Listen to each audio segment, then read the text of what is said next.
Zombie Apocalypse.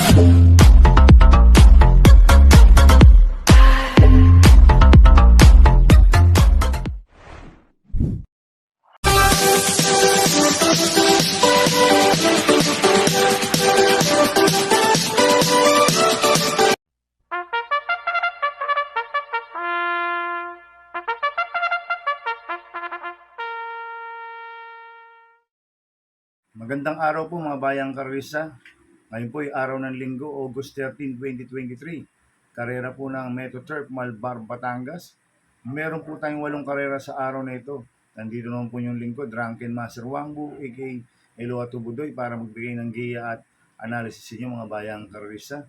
Mga bayang karerista, start po ng karera natin ay 2 p.m. At meron po tayong isang stakes race dito, yung 2023 Field Account 2-year-old maiden stakes race.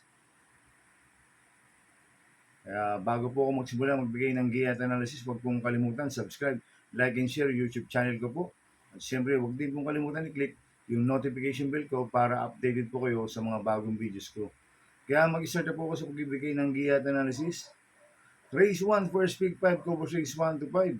May 7 kabayong tatakbo, 3-year-old and above maiden race, distance 1,000 meters. First choice ko po dito, number 1, Super Spanky, na sasama po ni CB Ardonia. Last run po niyan nung August 4. Third place po siya. Kaila Late Night Lady. Itong si Super Spanky, mayroong bilisuto. At medyo magandang kabayo to, Super Spanky. Kaya sa akin, angkop ang distansya. Kaya malaki panalo sa akin ito, kaya siya po first choice ko. Second choice ko po, number 7, Dom Pedro, na sasama po JD Pabilik. Itong si Dom Pedro, mabilis na kabayo rin ito. Nung karera kasi, nabangga lang mo sa gate to. Ngayon, pag sumalita ng maganda ito, pwede rin siya po umauna dito. Sa iksi ng distansya, pwede makatapos ng karera to. Kaya malaki rin po panalo sa akin ito, si Don Pedro, kaya siya po second choice ko. Kaya ang first choice ko, number 1, Super Spanky. Second choice, number 7, Don Pedro. Sa race 2 po tayo, winner take all cover race 2 to 8. May 7 kabayang tatakbo, rating basis ng class 434-39, distance 1,400 meters. First choice ko po dito, numero 3, Flattering You, na sasama po ni Kelvin Abobo. Siya po yung merong best time dito ng 1.24.2, si Flattering You. Kaya malaki panalo sa akin ito, kaya siya po first choice ko. Second choice ko po, numero 7, Fort Salt, na sasama po ni RC Suzon. Ito, last run po ni Fort Salt, di po maganda alis last run na ito. Kaya tingin ko, pag gumanda ng alis to, malaki rin po panalo sa akin ito si Fort Salt, maganda pa ang numero. Kaya siya po second choice ko. Kaya ang first choice po, number 3, Flattering You. Second choice, number 7, Fort Salt. Sa race 3 po tayo, Fixes Cover Race 3 to 8. Ito po yung 2-year-old maiden stakes race. May 5 kabayong tatakbo sa distance 1,200 meters. So, solohin ko na po ito, number 5, Sunnet 43, na sasakyan ni Patty Dilema. Siya po yung nanalo ng barrel trial, nakapigil. Si Sunnet 43. Yeah, solo ko na po yan, number 5, Sunnet 43. Sa race 4 po tayo, second pick 5, cover race 4 to 8. May 7 kabayong tatakbo, rating basis ng class 4, 16-21 split, distance 1,000 meters. First choice ko po dito, numero 4, Safe in the West, na sa kanya JD Flores. Galing sa panalo po yan, nakadiyado. Banderan tapos, ngayon, angkop pa rin ng distansya, 1,000 meters. Kaya siya po ang first choice ko, Safe in the West. Second choice ko po, numero 1, Shine, na sasama po, apprentice sa akin si A. Reyes. Last run po ni Shine, nung August 6, tercero po siya kala Comodora. Kaya malaki rin po panalo sa akin ito, si Shine, kaya siya po second choice ko. Kaya ang first choice ko po, numero 4, Safe in the West. Second choice, numero 1, Shine. Sa race 5 po tayo, pick 4, cover race 5 to 8. May 7 kabayong tatakbo, rating basis system class 4, 16-21 split, distance 1,000 meters. First choice ko po dito, numero 7, maaasahan, na sasapon ni JD Zarate.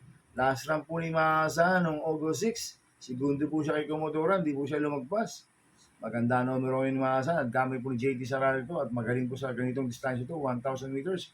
Kaya malaki ang panalo sa akin ito. Kaya siya po first choice ko.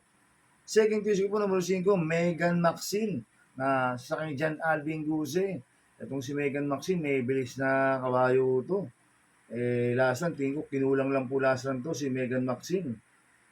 Kaya tingin ko, malaki rin po panalo sa akin ito. Kaya sa po second choice ko. Kaya ang first choice ko number 7, maasahan. Second choice number 5, Megan Maxine. Sa race 6 po tayo. May siyam na kabayong tatakbo. Rating basis in class 5-5 split. Distance 1,000 meters. First choice ko po dito, bumaba po na rating basis system. Number 9, Magnolia Ashley na sa akin Jan Alvin Guse. Ito, mabilis na kabayo ito si Magnolia Ashley. At maganda pa po numero. Kaya malaki panalo sa akin ito. Kaya siya po first choice ko. Second choice ko po, component number 3, Potential na sa akin BJB Galleta. 3A Late Shine na sa akin Pupete. Ito, parehas may panalo ito. Itong component number 3 ito. Kaya sila po second choice ko. Kaya ang first choice ko po number 9, Magnolia Ashley. Second choice ko, component number 3, Potential. 3A Let It Shine. Sa penultimate race number 7 na po tayo, mga bayang karista. May siyam na kabayong tatakbo. Rating basis in class 5, 6, and 10 split. Sa distance 1,400 meters. First choice ko po dito, number 2, Silver Glow na sa akin JV Hernandez. Ito sa Silver Glow, nung karera medyo hindi po maganda itinakbo. Ngayon, tingin ko, pag binigyan po ng importansya ng connection to, malaki panalo sa akin ito at gamit po ni JV Hernandez to. Kaya siya po first choice ko. Second choice ko po number 6, Autumn Shower na sa akin CBR Donya. Ito sa Autumn Shower, bigyan rin po ng importansya ng connection to. Malaki rin po panalo sa akin ito, kaya siya po second choice ko. Kaya ang first choice po number 2, Silver Glow. Second choice number 6, Autumn Shower. Sa last race po tayo sa race 8. May 12 kabayang tatakbo. Rating basis system class 5, 11, 15 split. Distance 1,400 meters. First choice ko po dito, number 9, Axis Deviation na sa San Juan Apprentice Jockey C.A. Reyes. Last run po ni Axis Deviation nung August 9. Pang-apat po siya, kada double happiness. Kaya malaki panalo sa akin ito, kaya siya po first choice ko. Second choice ko po, yung di bandera number 6, iikot lang na sasakan po ni Apprentice Jockey MP Cañete. Kaya ang first choice ko po, number 9, Axis Deviation. Second choice number 6, iikot lang. Good luck in happy racing mga bayang karista. Inuulit ko, ito'y gabay ko lang at analysis ko. Pero pagdating sa tayan, kayo pa din masusunod. Sana iswertein po tayo ngayon at magsitama. Kaya good luck po sa ating lahat mga bayang karista. Shoutout muna ako mga bayang karista. Happy racing po sa mga batang wagas, lalo na kay Nonoy Dumul. Coming from Nestor Dumul.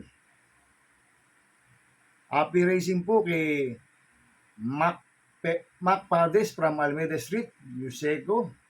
Coming from Mark Anthony Pades.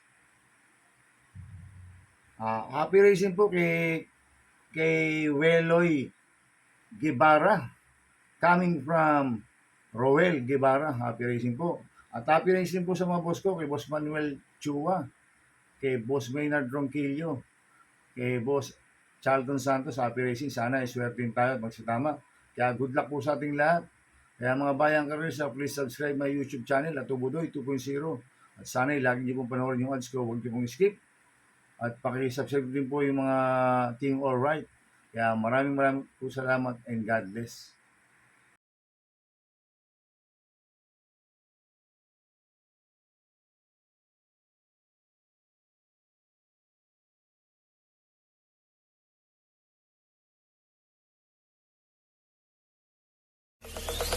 Zombie Apocalypse.